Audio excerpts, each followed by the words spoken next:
बिस्मिल्लाहिर्रहमानिर्रहीम। History expose के मोअज़्ज़ज़ नाज़रीन, अस्सलामु अलैकुम वरहमतुल्लाहि वबरकातुहू।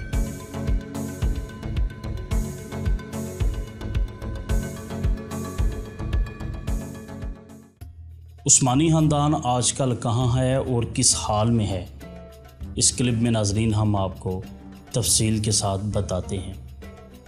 सल्तनत उस्मानिया जिसका क़याम में हुआ था, ये ओगोस तुर्कों की अजीम शान सल्तनत थी, जिसने ईसाइयों के कल्ब को चीरते हुए यूरोप के एक बड़े हिस्से पर कई सौ साल तक अपनी ताकत का सिक्का जमाए रखा। लेकिन 18वीं सदी के आगाज़ से ही इस सल्तनत में कमज़ोरियाँ शुरू होने लगीं, यहाँ तक कि 19वीं सदी का आगाज़ सल्तनत उस्मानिया के लिए बेहद ख़तरनाक साबित हुआ, क्योंकि इस सदी की शुरुआत में ही ईसाइयों और यहूदियों ने मिलकर सल्तनत उस्मानिया को ख़त्म कर दिया था। सल्तनत उस्मानिया के खात्मे के बाद आखिरी उस्मानी सुल्तान के साथ क्या क्या किया गया और ये कि उस्मानी शहज़ादे आजकल कहाँ ज़िंदगी गुजार रही हैं, इस क्लिप में नाज़रीन तफसील के साथ हम आपको बताते हैं। उससे पहले नाज़रीन हम आपको ये तस्वीर दिखा रहे हैं, जंग अज़ीम अव्वल का एक इश्तिहार है जिसमें उस्मानी सल्तनत के यूरोपी हिस्सों के टुकड़े होते हुए देखा जा सकता है।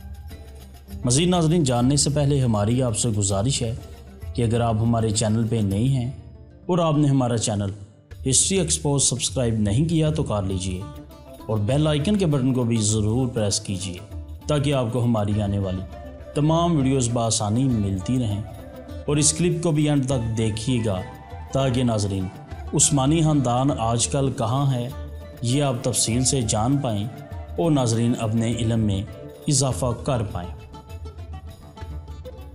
मोअज़्ज़ज़ नाज़रीन, 1 नवंबर 1922 का दिन मुसलमानों के लिए स्याह दिन है, क्योंकि इस दिन सल्तनत उस्मानिया के खात्मे का ऐलान किया गया था। तुर्की में आखिरी बाख्तियार सुल्तान मोहम्मद शेशम की हुकूमत का खात्मा किया गया और मुस्तफ़ा कमाल पाशा की हुकूमत का बाकायदा आगाज़ हुआ।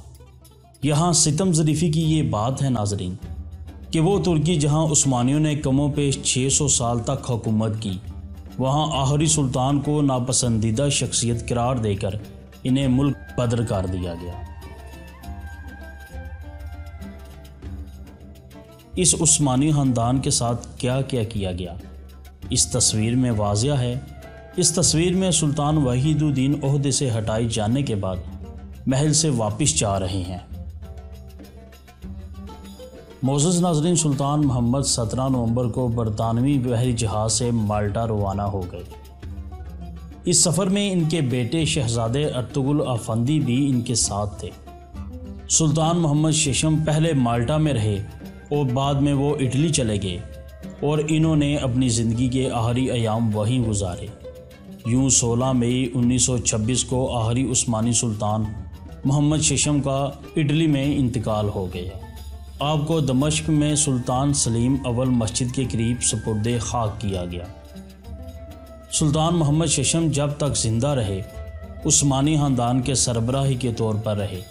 इन्हें तुर्की से निकालने के बाद 19 नवंबर 1922 को इनके करीबी अजीज़ अब्दुल मजीद सानी को नया खलीफा चुना गया, जो कि 1926 तक खिलाफत उस्मानिया के खात्मे तक ये ज़िम्मेदारी निभाते रहे।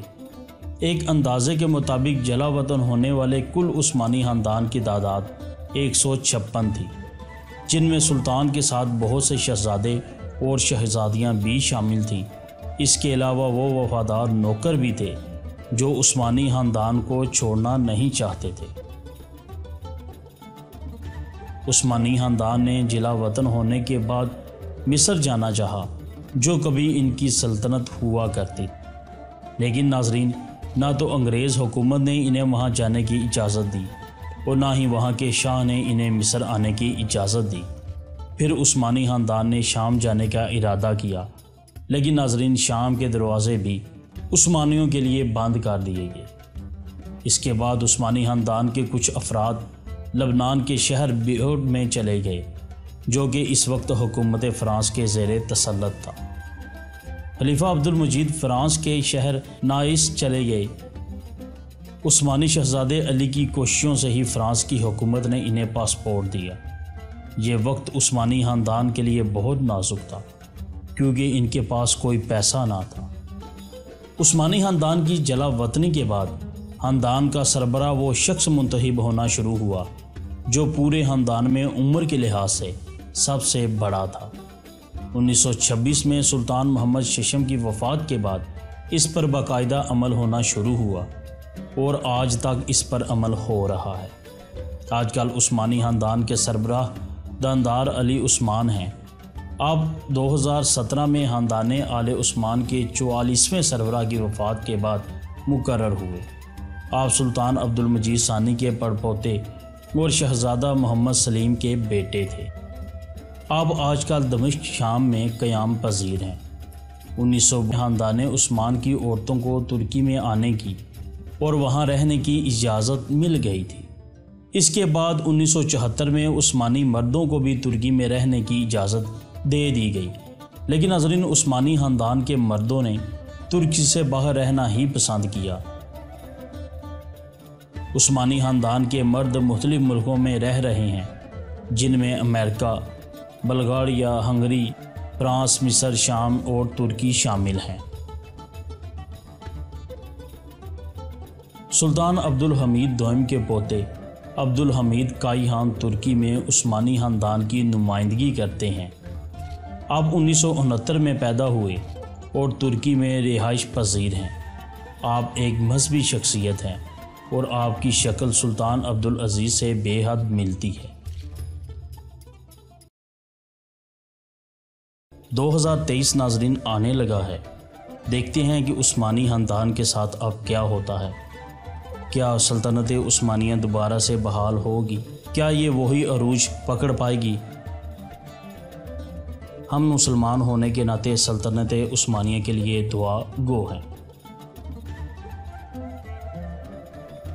امید ہے ناظرین آپ کو آج کا کلپ ضرور پسند آیا ہوگا اور آپ کے علم میں بھی اضافہ ہوا ہوگا۔ اسی امید کے ناظرین ہم آپ سے اجازت چاہتے ہیں کہ آپ ہمیں کمنٹ سیکشن میں اپنی رائے کا اظہار ضرور کریں گے۔ آپ کی رائے سے ہماری حوصلہ افزائی ہوتی ہے اور مزید کلپس بنانے میں ہمارے لیے آسانی بھی ہوتی ہے کیونکہ آپ کی چوائس کا اندازہ ہو جاتا ہے۔ دعاؤں میں ہمیں ضرور یاد رکھیے گا۔ ملتے ہیں ایک نئے کلپ کے ساتھ۔ اللہ نگہبان۔